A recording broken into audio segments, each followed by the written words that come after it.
여러분 안녕하십니까, 권순환입니다. 정교모가 지난 7월 12일 서울 프레스센터에서 주최한 제75주년 재헌절 기념 헌법 유린 이제 그만 세미나에서 발표된 조성환 경기대 교수의 우리는 고발한다 발제 내용을 지난 영상을 통해 소개해드렸습니다.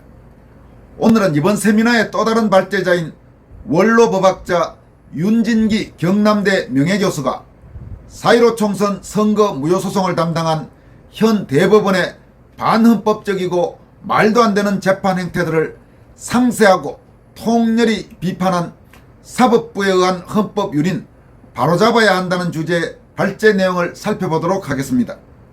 경남대 법대학장 출신인 윤진기 명예교수는 이번 발제문을 통해서 지금 목도하고 있는 사법부에 의한 헌법 유린 사태와 변호사들의 대응 전략과 그 한계를 살펴본 뒤 저항권 행사의 가능성을 탐구하면서 현 상황이라면 국민적 저항만이 대안이 될 가능성이 높다라고 진단하고 있습니다. 윤진기 명예교수의 이번 발제문은 대단히 깁니다. 따라서 이 발제 내용을 모두 소개하려면 너무나 많은 시간이 소요될 것 같습니다. 오늘 영상에서는 윤 교수 발제문 중 전반부와 중반부에서 주로 다루는 4.15 총선 선거 무효소송에서 드러난 한국 사법부에 의한 헌법 유린 사태와 변호사들의 대응 전략까지를 중점적으로 소개하고 저항권 관련 내용은 핵심적인 일부 내용만 후반부에 살펴보는 것으로 압축하겠습니다. 4.15 선거 무효소송을 다루는 대법관들의 황당한 행태는 그동안 기회가 닿는 대로 여러분들에게 소개해왔습니다마는 원로법학자인 윤진기 경남대 명예교수의 이번 질타는 그 강도와 신랄한 면에서 지금까지 나왔던 어떤 비판보다도 톤이 높다고 할 수 있습니다. 윤진기 명예교수는 사법부에 의한 헌법 유린 바로잡아야 한다는 제목의 발제문 서언을 통해서 헌법을 수호해야 할 사법부가 헌법을 유린하고 있다면 이것은 보통 일이 아니다. 법률가뿐만 아니라 모든 국민이 주목해봐야 하는 중대 사안이다. 그러나 사법부에 의한 헌법 유린은 합법을 가정하여 교묘하게 행해지고 있는 것이라서 법률가들조차 그 대안을 찾기가 쉽지 않다는 점이 대놓고 하는 다른 헌법 유린 행위와 다른 점이다. 단순한 사법개혁으로 해결될 일이 아닌 것으로 보인다라고 진단했습니다. 이어서 지금 목도하고 있는 사법부에 의한 헌법 유린 사태라는 소제목의 내용을 통해서 먼저 기이한 선거재판이라고 다음과 같이 밝히고 있습니다. 2023년 6월 15일 대법원에서는 자유통일당이 2020년 4.15 총선 결과에 대해서 제기한 비례대표 선거소송 재판이 열렸다. 2020년 5월 14일에 접수된 이 소송은 2021년 9월에 딱 한 번 변론 준비 기일이 있었고 소송이 제기된 후 대략 3년이 지난 후인 2023년 5월 12일에 겨우 재판이 열렸는데 원고의 모든 증거 신청을 일괄 기각하고 변론을 종결시켰다. 그리고 판결 선고기일을 잡아 대법원은 신속하게 기각 판결을 하였다. 실질적인 변론도 허용되지 않았고 선거재판의 생명이라고 할 수 있는 재검표도 이루어지지 않았다라고 밝혔습니다. 윤진기 교수는 이어서 이상한 법관들의 증거 취급이라는 소제목을 통해서 지난 4.15 총선 이후에 제기된 선거소송에서 법관들의 증거에 대한 태도를 역설적으로 살펴보면 먼저 선거재판의 경우에는 핵심적인 증거가 되는 선거관리위원회 서버를 절대로 보존 처분해서는 안되며, 둘째, 다시 말해서 기술의 발달로 핵심적 증거가 대부분 서버에 들어있는데도 불구하고 서버에 대한 보존 신청을 받아주어서는 안된다는 것이며, 또한 계류 중인 사건의 핵심 증거가 담겨있는 서버라도 마음대로 이동시킬 수 있어야 하고, 셋째, 재검표 과정에서 유력한 증거가 나오는 경우에 법관은 과학적 감정보다는 대충 짐작으로 판단해야 하며, 넷째, 혹시 이른바 배춧잎 투표지 같은 엉뚱한 투표지가 나와서 증거로 보관할 필요가 있는 경우에는 법원 실무자들이 그 보관 봉투의 봉인을 함부로 취급하여 증거 능력을 상실하게 하고, 다섯째, 재검표 중 관련 증거사진을 찍지 못하게 하며 예외적으로 증거사진을 찍게 한 경우에는 그 사진을 요령껏 삭제하고, 여섯째, 선거소송이 제기되면 증거가 보존되어 있어도 최대한 재판을 지연시키고, 혹시나 재판 지연을 이유로 해당 법관들을 상대로 손해배상 청구가 들어오면 재빨리 재판을 열되 재검표 같은 재판에 영향을 미칠 수 있는 절차를 진행하여 증거를 일체 조사해서는 안 되며, 원고들의 증거 신청을 일괄 기각하고 소송 전체에 대한 기각 판결을 신속하게 내려야 한다는 것이다 라면서 대법원이 지금까지 보여온 재판 행태를 강도 높게 꼬집었습니다. 윤 교수는 이어서 어리숙한 법, 교묘하고 안이한 법 운영이라는 제목 아래서 다음과 같이 대법원의 행태를 비판합니다. 먼저 상식과 증거와 관련해 선거재판에서는 증거가 되는 투표지들이 온전하게 보존된 후 재검표가 실시되고, 투표지의 숫자가 이전과 다르거나 상식 밖의 투표지들이 존재하면 그것을 감정하여 그것을 토대로 재판을 마무리하는 것이 상식이다. 위의 비례대표 선거소송 재판의 모든 과정에서 증거가 전혀 제대로 취급되지 않고 있는 점은 참으로 놀라운 일이다. 선거소송 재판이라고 하기가 민망할 정도다. 대한민국 법의 역사에서 큰 교훈이 될 수 있는 획기적인 사건이다. 다행하게도 이미 법의 역사에 기록되고 있는 중이다. 대법관들이 증거를 이 정도로 취급하는 것을 보면 대한민국에 증거법이란 것이 있는지도 의문이다. 지난 4.15 총선 이후에 여러 차례 선거소송 재판이 있었지만 어느 것 하나에도 증거들이 제대로 취급되지 않고 있는데 증거법 학자들이 이에 대하여 언급조차 하지 않고 있어서 참으로 신기하다. 아마도 법학계에 어떤 천재가 나와서 증거법 이론을 다시 세우고 소송법 교과서를 다시 쓴 다음이라야 선거소송에서 위와 같은 이상한 증거의 취급이 사람들로부터 지지를 받을 것 같다. 이렇게 꼬집었습니다. 이어서 어리숙한 법과 관련해서는 증거를 판단하는 데 근간이 되는 법원칙은 자유심정주의이다. 자유심정주의는 증거의 증명력, 즉 사실 인정을 위한 증거의 실질적 가치를 법률로 규정하지 아니하고 법관의 자유로운 판단에 맡기는 원칙을 말한다. 법에도 규정되어 있다. 분쟁을 제3자에게 맡겨 해결하는 경우에는 불가피하게 제3자가 옳다고 생각하는 대로 따를 수밖에 없고, 제3자가 어떻게 결정하든지 승복해야 하는 특성 때문에 이런 원칙이 법으로 인정된다. 이 원칙은 원래 공정하고 믿을 만한 인물들이 자신이 확신한 대로 바르게 판단한다는 것을 전제로 인정되는 순박한 원칙이다. 그런데 교활하고 음흉한 인물들이 자유심정을 등에 업고 엉터리로 판단해도 딱히 걸러낼 방법이 마땅치 않은 게 사실이다. 꼼꼼히 들여다보면 자유심정주의는 이를 악용하거나 남용하기로 마음먹은 판관들에게 사정없이 휘둘리게 되는 어리숙한 법원칙이다. 문제는 악용 여부를 가려내기 쉽지 않다는 것이다 라고 지적했습니다. 이어서 안이한 법 운영과 관련해서는 대부분의 법관들은 공정하다. 그래서 다른 법관들도 다 자신들처럼 공정하게 이 일을 처리한다고 믿는다. 게다가 재판 업무는 보기보다 훨씬 섬세하고 일이 많다. 사건 기록과 증거를 다 꼼꼼히 들여다보지 않고는 쉽게 왈가왈부할 수 없는 측면이 있다. 인간이기 때문에 피할 수 없는 자유심정 형성에 대한 법관들의 소소한 오류는 3심제를 통하여 대부분 걸러지게 된다.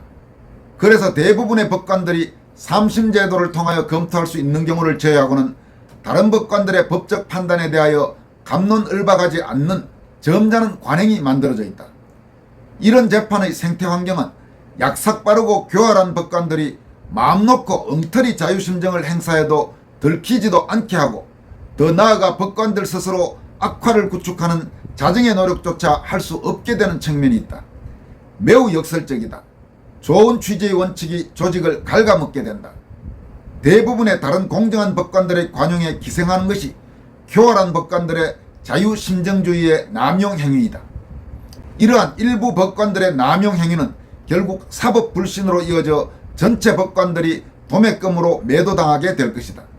또한 궁극적으로 국민적 저항에 직면하게 될 것이다. 이렇게 분석했습니다. 그렇습니다. 이 자유심정주의가 현재 한국의 사법부에서 얼마나 왜곡되게 운용되고 있는지를 우리 국민들은 요즘 많이 보고 있습니다. 특히 좌파 성향 판사들이 정말로 말도 안 되는 그 판결과 결정을 많이 하고 있죠. 또 이 4.15 총선 선거 재판 진행 과정에서도 법관들의 자유심정주의가 왜곡된 방향으로 운용되고 있다는 점을 곳곳에서 발견하게 됩니다. 윤진기 명예교수는 이어서 사법부에 의한 교묘한 헌법 유린과 관련 먼저 선거재판이 일반 재판과 다른 점을 지적합니다. 선거제도는 자유민주적 기본질서를 천명하고 있는 우리 헌법의 골간이 되는 중요한 제도이다. 선거를 통하여 대의민주주의를 구현하고 국민주권을 실현한다. 따라서 선거재판은 헌법의 기본질서를 유지하기 위한 본질적 요소가 되는 재판이다. 그것은 잡범을 처벌하거나 개인들 사이의 손해배상 문제를 해결하는 일반 재판과는 전혀 다른 성질을 가지고 있다. 이런 선거재판에서 증거가 제대로 취급되지 않고 아예 증거가 되는 투표지 재검표도 하지 않고 재판을 종료하는 것은 선거제도 자체를 파괴하는 행위로서 헌법을 유린하고 자유민주적 기본질서를 훼손하는 행위이다. 지금 이 문장은 대단히 중요한 의미를 담고 있는 부분이기 때문에 다시 한번 여러분들에게 소개합니다. 이런 중요한 선거재판에서 증거가 제대로 취급되지 않고 아예 증거가 되는 투표지 재검표도 하지 않고 재판을 종료하는 것은 선거제도 자체를 파괴하는 행위로서 헌법을 유린하고 자유민주적 기본질서를 훼손하는 행위이다. 윤진기 명예교수는 이어서 다음과 같이 현재 대법원을 질타합니다. 위의 비례대표 선거재판이나 다른 선거재판에서 법관들이 마음대로 증거를 무시하고 재판을 할 수 있는 이유는 그들이 자유심정주의의 신성함을 믿기 때문이라고 생각된다.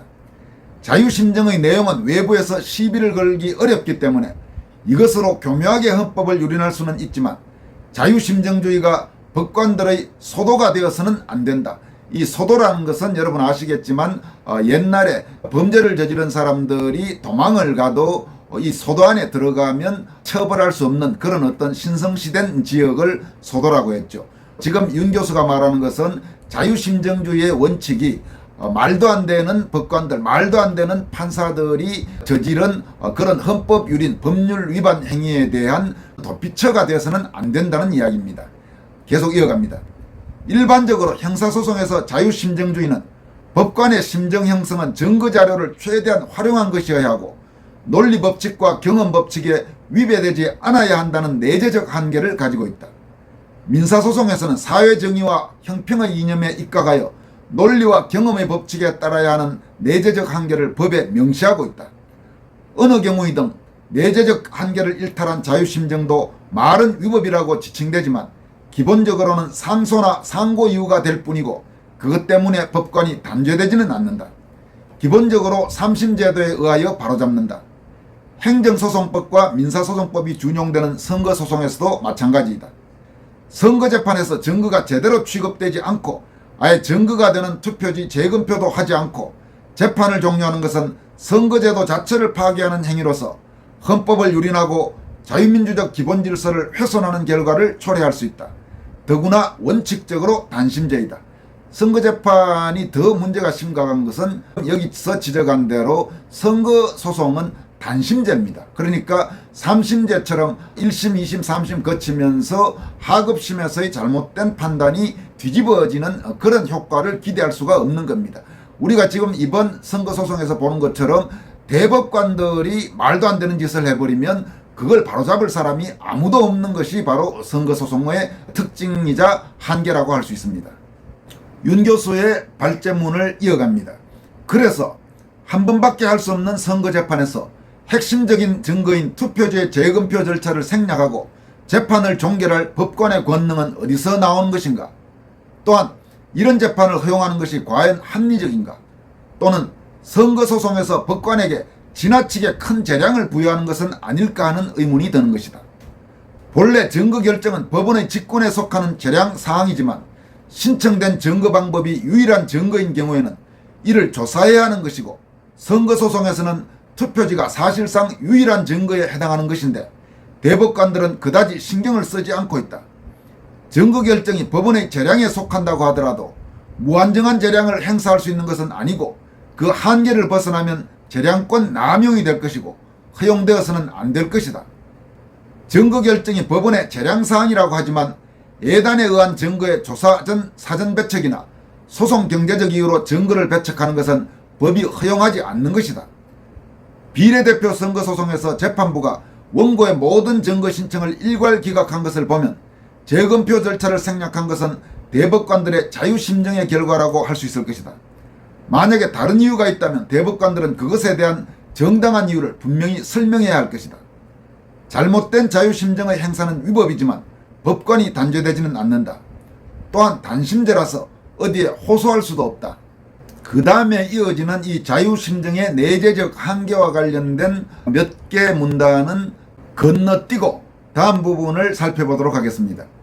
대법관들이 헌법질서의 골간이 되는 선거재판에서 자유심정주의의 외연을 재검표 여부에까지 확대하여 공공연히 임의로 재검표 자체를 거부한 것은 자유심정의 내재적 한계를 현저히 일탈한 것으로 불법재판 행위이며 선거소송의 무력화를 통하여 헌법의 기본질서를 파괴하는 것으로 직권남용에 해당된다고 생각한다.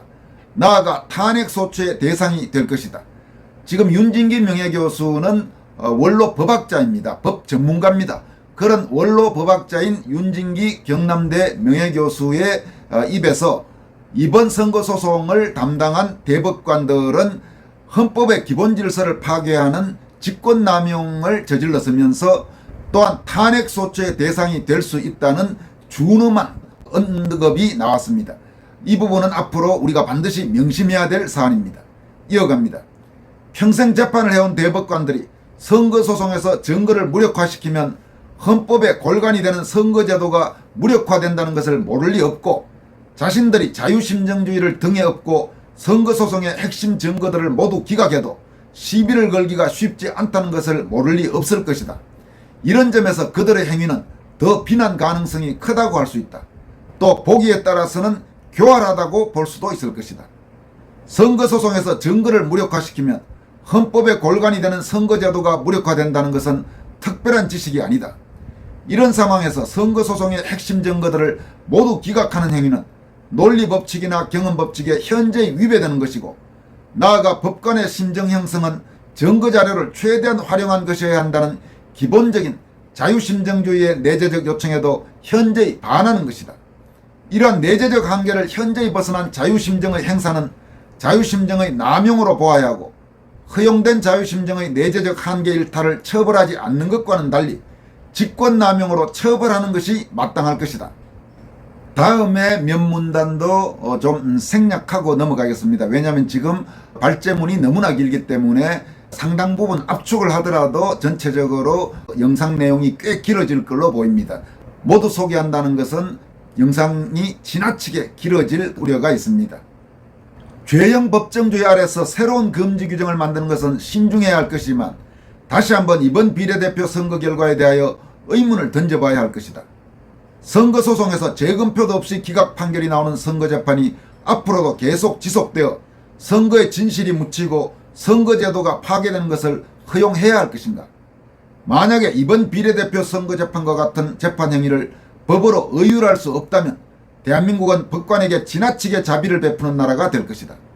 그리고 무도한 법원 권력이 판을 치게 되어 나라의 미래 또한 밝지 않을 것이다.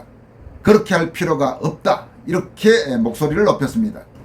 윤진기 명예교수는 지금까지는 주로 지난 비례대표 선거 무효소송과 관련된 대법관들의 행태를 지적했습니다마는 이어서 연수원 선거 무효소송과 관련돼서 대법관들이 보인 행태를 질타하고 있습니다. 불가능한 사실을 입증하라고 요구하는 대법관이라면서 다음과 같이 강조합니다.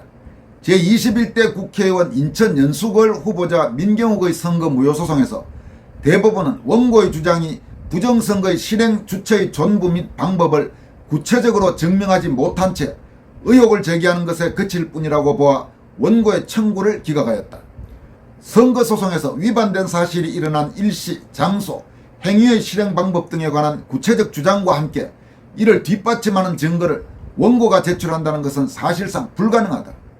부정선거의 사실은 피고인 선거관리위원회가 서버 등 주요 증거를 장악하고 있는 상황에서 민간인인 원고 측에서는 증거에 대한 접근이 근본적으로 불가능하고 오직 수사를 통해서만 확인될 수 있는 것이다. 상식이다. 그럼에도 불구하고 구체적인 증거를 원고 측에 제출하라고 요구하는 것은 다른 저의가 있거나 아니면 도대체 생각이란 것을 하지 않는 것으로 볼 수밖에 없다라며 대법관들을 강도 높게 규탄했습니다. 이어서 다음과 같이 밝혔습니다. 위와 같이 선거 부정의 의심 대상이 상대방 후보가 아니고 선관위 자체인 경우에는 선거 무효의 입증 책임이 전환되는 것이 합리적이다. 선관위가 모든 증거를 개방하여 선거의 유효성을 입증해야 하는 것이다. 민경욱 선거재판의 불완전성은 증거의 부실한 검증 외에도 전자개표기, 서버 등 디지털 증거가 증거 보존이 거부되고 투명하게 공개되지 않은 것에 있다. 이 재판은 추후 서버 등 디지털 증거가 공개되면 재심을 청구할 수 있을 것이다. 입증 책임은 해석이나 자유심증에 의해서도 완화되거나 전환될 수 있다. 핵심 증거에 대한 접근을 막아놓고 검찰에서 수사를 통하여 밝힐 수 있는 내용까지 원고에게 입증을 하라고 요구하는 것은 상식 밖이다. 국민의 선거권을 온전히 보호하기 위해서는 선거소송에서 입증 책임의 전환을 입법화할 필요가 있다고 생각된다. 이것은 이번 4.15 총선 선거소송 대란을 거치면서 얻은 뼈아픈 교훈이다. 국민들은 지극히 상식적인 이 교훈을 결코 잊어서는 안 될 것이다. 구체적으로는 공직선거법에 입증 책임 전환에 관한 규정을 두면 될 것이다. 이렇게 강조했습니다. 윤 교수가 여기에서 밝힌 4.15 총선 선거소송 대란, 이 표현이 상당히 설득력이 있습니다. 앞으로 이 표현을 애국 시민들이 사용할 필요가 있겠습니다. 4.15 총선 선거소송 대란. 다시 한번 말씀드립니다. 4.15 총선 선거소송 대란. 그러니까 4.15 총선 선거소송과 관련해서 큰 난리가 났다는 거죠. 우리가 흔히 이제 대란 이런 표현을 사용하지 않습니까? 다시 한번 말씀드리지만 4.15 총선 선거소송 대란. 아주 좋은 표현을 하나 배웠습니다. 윤 교수는 이어서 법관사회의 자정노력 기대와 강제라는 소제목을 통해서 다음과 같이 밝혔습니다. 자유심증주의의 바른 구현을 위하여 법관 조직의 자정노력을 기대해 볼 수 있다.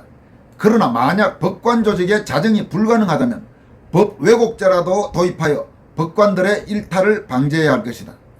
법 왜곡죄의 도입은 사법권 독립을 저해할 우려가 있어서 필자는 이에 찬성하지 않지만 대법관들이 공공연히 자유민주적 헌법 질서의 골간이 되는 선거재판을 무력화시키는 것을 보니 좀 더 세심하게 그 필요성을 다시 따져봐야 할 것 같다.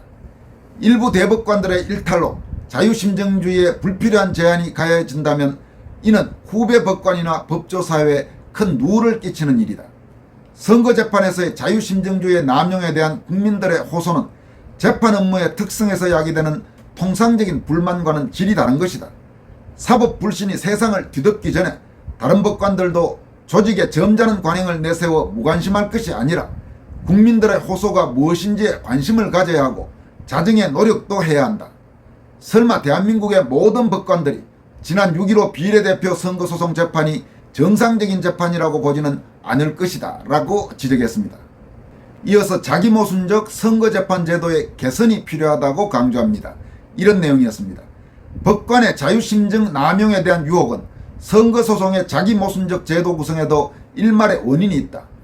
현재는 선거소송을 담당하는 법원의 판사들이 각급 선관위의 수장이 되어 있기 때문에 자기 사건을 자기가 재판하게 되는 모순이 존재한다. 자기 사건에 자신이 재판관이 되는 제도는 상식에도 맞지 않다. 선거에 관한 소송의 심판은 본질적으로 헌법재판의 유형에 속하기 때문에 헌법재판기관에 맡기는 것이 원칙이라고 하지만 만약에 이번처럼 동시에 많은 선거소송이 제기되면 한정된 수의 헌법재판관으로 구성된 헌법재판소에서 선거재판을 신속하게 진행하기 어려울 수도 있을 것이다. 따라서 대법원이 선거소송을 담당하는 것이 현실적이다. 대신에 법관은 선거관리위원회에서 완전히 분리되어 구성원으로도 참여하지 않고 완전한 감독기관으로 남아있어야 한다. 그래야 제대로 된 선거재판이 가능하다. 곰곰이 생각해보면 법관이 선거관리위원회의 구성원으로 참여할 이유가 전혀 없다. 지금 이 부분, 그러니까 현직 법관이 선관위의 각급 선관위 수장을 맡는 것은 반드시 분리해야 한다는 것은 그동안 권순알TV를 통해서 여러분들에게 여러 차례에 걸쳐서 강조해 왔습니다. 선관위 개혁에서 꼭 해야 될 부분이 이 부분입니다. 어떤 경우에도 이제 법관이 선관위의 수장, 즉 중앙선관위원장이나 각급 선관위 위원장이 되는 것은 용납돼서는 안 됩니다. 그게 허용될 이유가 전혀 없고 엄청난 문제점을 안고 있다는 것이 하나둘 속속 밝혀진 상황입니다. 이런 상황에서 지금까지처럼 법관과 선관위의 겸직, 이걸 계속 유지한다는 것은 어떤 명분과 논리로도 합리화되기 어려울 것입니다. 이어갑니다. 만약에 공정한 위원회 구성을 위하여 3부의 수장이 관여할 필요가 있다는 평범한 생각을 한 것이라면 사법부는 제외시켜 최종적인 선거관리를 재판으로서 관여하게 하고 다른 공익위원을 추가하는 것이 더 바람직할 것이다. 오히려 법관을 선거관리위원회에 참여시키지 않고 선거소송을 재판하게 하면 공정한 재판을 기대할 수 있다. 다만 이렇게 하려면 헌법의 관련 규정을 개정해야 한다. 윤진기 명예교수는 이처럼 지금 목도하고 있는 사법부에 의한 헌법 유린 사태들을 상세하게 설명한 뒤 이어서 변호사들의 대응 전략과 한계에 대해서 설명합니다. 먼저 그는 증거를 무시한 재판에 대한 변호사들의 대응이라는 소제목을 통해서 보도에 의하면 비례대표 소송 재판의 원고 측 변호사들이 관련 대법관들을 직권남용과 직무유기 등의 혐의로 형사고발하고 재판 헌법 소원을 청구할 예정이라고 한다.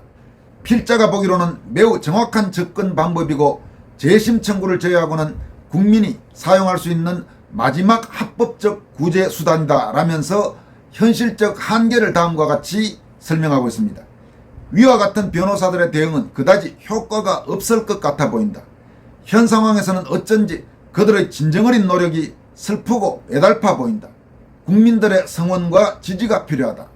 작금의 상태로는 직권남용이나 직무유기로 형사고발을 하여도 검찰이 쉽사리 수사에 착수할 것으로 보이지도 않는다. 또한 헌법소원을 청구하여도 이른바 금수완박 헌법소원 사태를 보면 위장탈당을 통한 법안의 법사위 통과가 국회법과 헌법을 위반했다고 하면서도 위법한 절차를 통하여 통과된 법안은 유효하다는 세기적 결정을 내려서 대한민국 국회에서 얼마든지 탈법적 방법으로 불량 법안을 무더기로 양산할 수 있도록 함으로써 국회가 입법 망나니가 될 수 있는 법적 토대를 마련해준 헌법재판소가 더 양질의 결정을 내릴 가능성은 희박하다라고 전망했습니다.